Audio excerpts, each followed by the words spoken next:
दोस्तों नमस्कार, civil services times में आपका स्वागत है।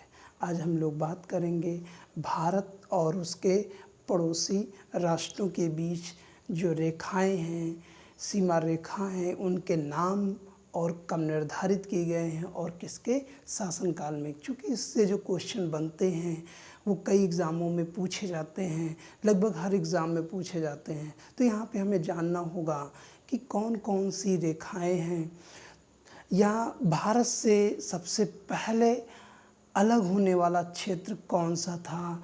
तो चलिए दोस्तों इसके बारे में समझते हैं। तो हम बताना ये चाहते हैं कि भारत की जो सीमा रेखाएं हैं अंग्रेज़ों के समय पे निर्धारित की गई थी और वर्तमान में वही सीमा रेखाएं मान्य हैं। तो भारत से सबसे पहले जो अलग राज्य हुआ था, क्षेत्र अलग हुआ था, वो था अफ़गानिस्तान। और ये जो अलग हुआ था इसका समय है 1893 और 1893 में इस समय वायसराय लॉर्ड लैंसडाउन थे। कौन थे? लॉर्ड लैंसडाउन थे। और उन्होंने मार्टिमर डूरंड की अध्यक्षता में एक कमेटी गठित की। किसकी अध्यक्षता में? मार्टिमर डूरंड की अध्यक्षता में। और डूरंड की अध्यक्षता में जिस कमेटी का गठित किया गया था और उन्होंने इस रेखा का नाम ही क्या रख दिया गया? डूरंड। इस रेखा का नाम डूरंड रख दिया गया। अब डूरंड वर्तमान में जो है ये अफ़गानिस्तान और पाकिस्तान के बीच की भी सीमा रेखा है और अफ़गानिस्तान और भारत के बीच की सीमा रेखा भी डूरंड कहलाती है। उसके बाद दूसरा देश जिसके मध्य सीमा रेखा का निर्धारण हुआ है वो है 1914 में लॉर्ड हार्डिंग की अध्यक्षता में। लॉर्ड हार्डिंग के समय में, किसके समय में? लॉर्ड हार्डिंग द्वितीय के समय में एक समझौता शिमला में होता है। कहाँ पे होता है? शिमला में। और शिमला में जो समझौता होता है उसकी अध्यक्षता मैकमोहन करते हैं। मैकमोहन। और ये समझौता दो क्षेत्रों के मध्य होता है जिनमें एक होता है भारत और दूसरा होता है तिब्बत। और बाद में तिब्बत क्षेत्र पर चीन ने अधिकार कर लिया। तो जाहिर सी बात है जो मैकमोहन रेखा है वो किसके मध्य हो जाती है? भारत और चाइना के मध्य। अब हमें ये ध्यान देना होगा कि इस क्षेत्र में तिब्बत था और इस क्या था? तिब्बत था। और इस पर चाइना ने क्या कर लिया? अधिकार कर लिया। तो जाहिर सी बात है अब चाइना की सीमाएं भारत से मिलने लगी और जो सीमा रेखा का निर्धारण हुआ था शिमला में वो यहाँ पर ये रेखा का नाम दिया गया मैकमोहन। अब आपको ये समझना होगा भारत और चीन के मध्य जो सीमा रेखा है वो अन्य क्षेत्रों में किसी यानी जो लद्दाख या हिमाचल प्रदेश वाले एरिया में यहाँ पर चीन के मध्य कोई सीमा रेखा का समझौता नहीं हुआ है। यही कारण है कि भारत और चाइना के मध्य यहाँ पर विवाद चलता रहता है। तो जो मैकमोहन रेखा है वो भारत और चीन के मध्य कहाँ पर है? अरुणाचल प्रदेश में है। उसके बाद एक भारत का जो पड़ोसी राष्ट्र है नेपाल है और यहाँ पर भूटान है। और भारत का जो पूर्वी क्षेत्र में पड़ोसी राष्ट्र है उसका नाम है म्यांमार।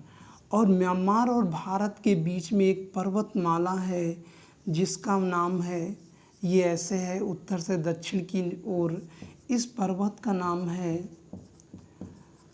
अराकान योमा पर्वतमाला।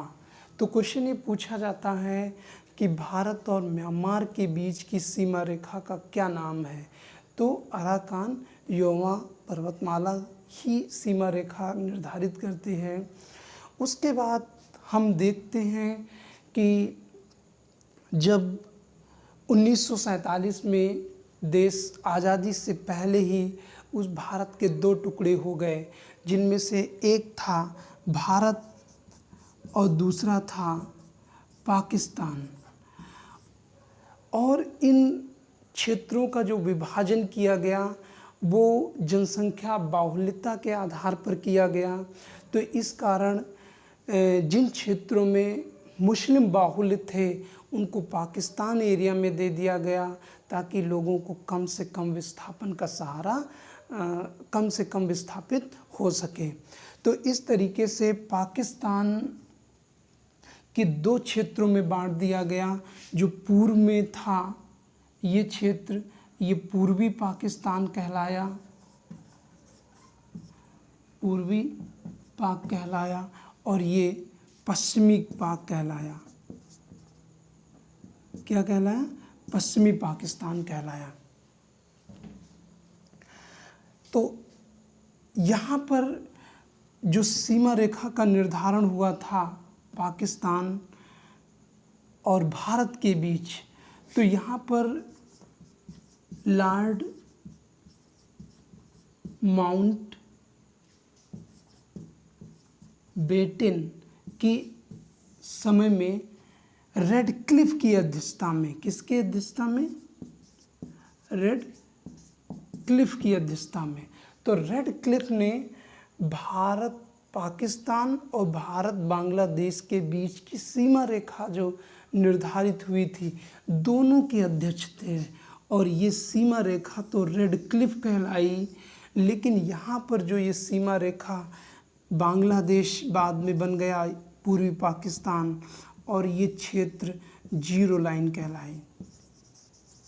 क्या कह रहा है? Zero line. तो प्रश्न यहाँ पर पूछा जाता है कि बांग्लादेश और त्रिपुरा के मध्य जो सीमा रेखा है उसका नाम क्या है? तो इसका सीमा रेखा का नाम है जीरो लाइन। तो इस तरीके से हम ये देखते हैं कि भारत के कई पड़ोसी राष्ट्र हैं, जिनमें से पाकिस्तान, अफ़गानिस्तान, चीन, नेपाल, भूटान, म्यांमार, बांग्लादेश, इस तरीके से हम देखते हैं भारत के 7 पड़ोसी राष्ट्र हैं, जिसमें पूर्व में म्यांमार पड़ता है, पश्चिम में अफ़गानिस्तान पड़ जाता है। ठीक है, तो इस तरीके से क्वेश्चन पूछे जाते हैं। तो दोस्तों, ये जानकारी आपको कैसी लगी? यदि आपको बेहतरीन लगे तो आप मेरे चैनल को सब्सक्राइब करिए, लाइक करिए, कमेंट करिए और शेयर करिए। Thank you.